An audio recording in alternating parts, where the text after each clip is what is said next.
Seguimos en AMIA para todos y siempre es un placer encontrarnos con el escritor y editor Ricardo Feuerstein, que es el director de Editorial Milá, la editorial de la AMIA. Nos va a presentar nuevos libros de Editorial Milá. Ricardo, bienvenido, una alegría. Muchas gracias. Verte. Bueno, produce mucho, ¿no? Hay muchos libros nuevos de Milá. Me gustaría que nos cuentes un poco de qué se trata. Efectivamente, en los últimos meses y todavía en proceso de elaboración hay una buena cantidad de libros. Y es bueno que esto suceda en la época de vacaciones, porque dicen que en vacaciones es donde uno tiene más tiempo para leer o se pone al día con la lectura. Y en realidad eso es cierto, pero más cierto todavía es que en vacaciones funciona más el principio del placer que el principio de realidad. Hay menos ocupaciones y más lugar para actividades placenteras. Entre ellas, editar. Editar y leer. Porque en definitiva leer es un placer para quienes les gusta leer. Creo que la mejor definición es la que dice que el placer de leer consiste en encontrar lo que uno no sabe que está buscando. Esta es un poco la idea, ¿no? Que puede ser tanto de orden estético, ideológico, personal o histórico. No solo leer, lo podemos expandir a otras actividades de la vida también. También, por supuesto. Pero esta lo puede hacer uno solo, sin compañía.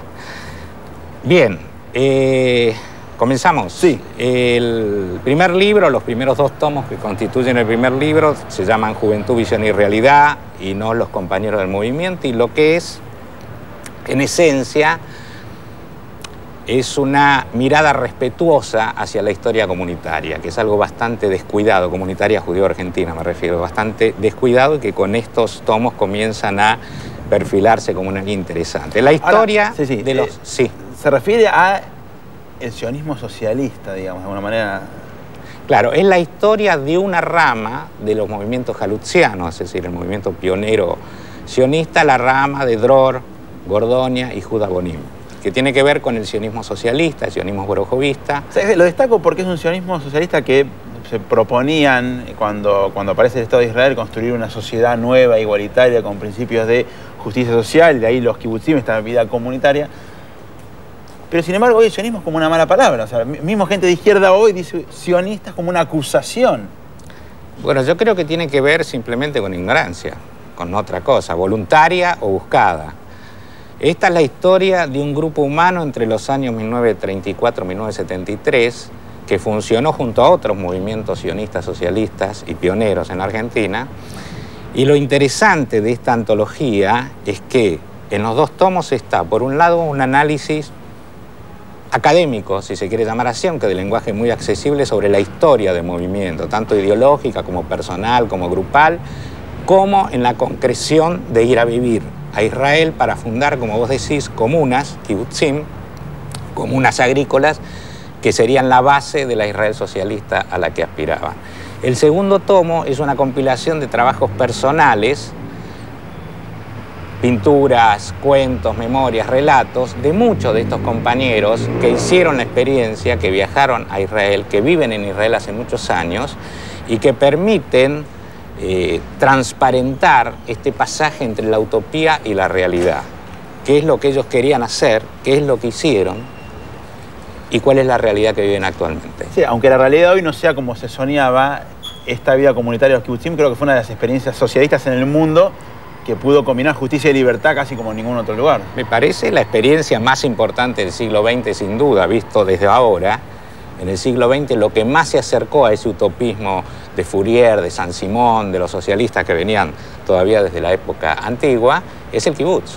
Sí, por eso, entre otras cosas, me llama la atención la izquierda antisemita. Tenemos otros 3 libros y lamentablemente ya estamos cerca del final del programa, así que tenemos que dar un pantallazo por estos libros. Brevemente. A pesar de todo, de Anna Tempelman-Lichman, es la historia de una sobreviviente. Lo interesante de este género, sobreviviente al holocausto, lo interesante de este género es que cada historia es una historia única, no hay una historia general. Y Ana lo que aplicó, posiblemente sin saber, es el mecanismo de un cuento de Edgar Allan Poe, La carta robada. Después de ser perseguida en Polonia, esta joven veinteañera, muy culta, hablando muchos idiomas, decide que la única forma de salvarse es ir al corazón del horror. Entonces se disfraza de campesina polaca y se ofrece a trabajar como sirvienta en Berlín, en la casa de un exministro, y así pasa la guerra, para lo cual tiene que embrutecerse hablar peor, comer peor, tener peores modales para que crean que es realmente una campesina polaca. Sería increíble.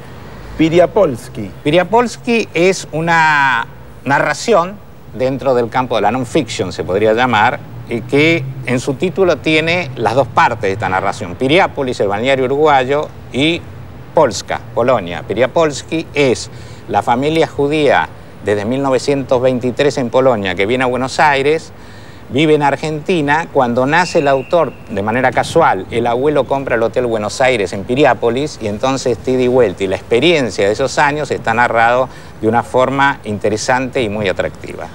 ¿Estás conectado? Se pregunta en el título Nora Freidin. ¿De qué se trata el libro? Sí, Nora Freidin y Enrique Novik, que son estos dos libros de poesía. Estás conectado, si decís los anteriores.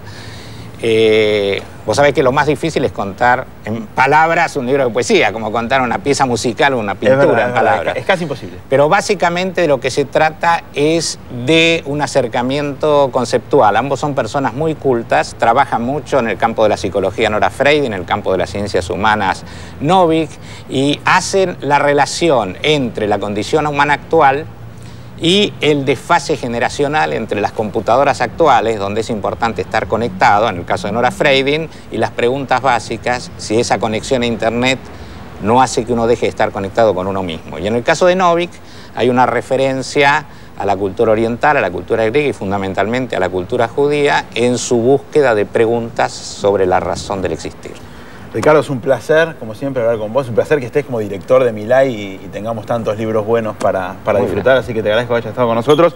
Te invito a que te quedes porque vamos a compartir juntos el cierre del programa con muchos temas, con recomendaciones, como siempre tenemos para ustedes, relacionados con la cultura también, porque está abierta la inscripción para participar del concurso de cuentos Juana y Julio Kolonsky, Los frutos de la convivencia, para todas aquellas personas que quieran escribir acerca de la aceptación del otro, el pluralismo, la convivencia, y quieran ganar además los premios del concurso. Pueden pedir más información para saber de qué se trata, tener las bases, a cultura@amia.org.ar.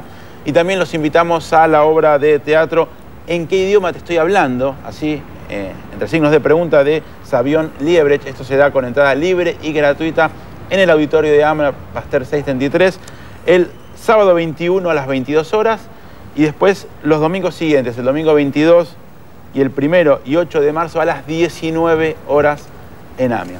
Esperamos que hayan disfrutado, como nosotros, el programa de hoy. La propuesta es encontrarnos el próximo domingo a través de Canal 7, la televisión pública, para compartir, para disfrutar, para explorar una mirada sobre la cultura y los valores del pueblo judío. Hasta la semana que viene.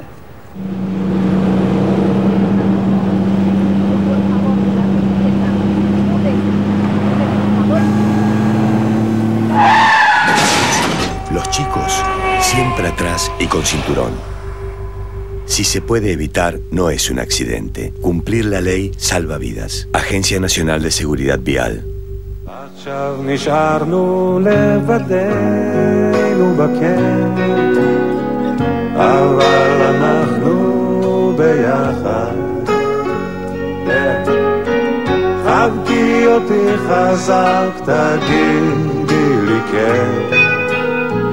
אל תדאגי, ביחד כיף להזדקן.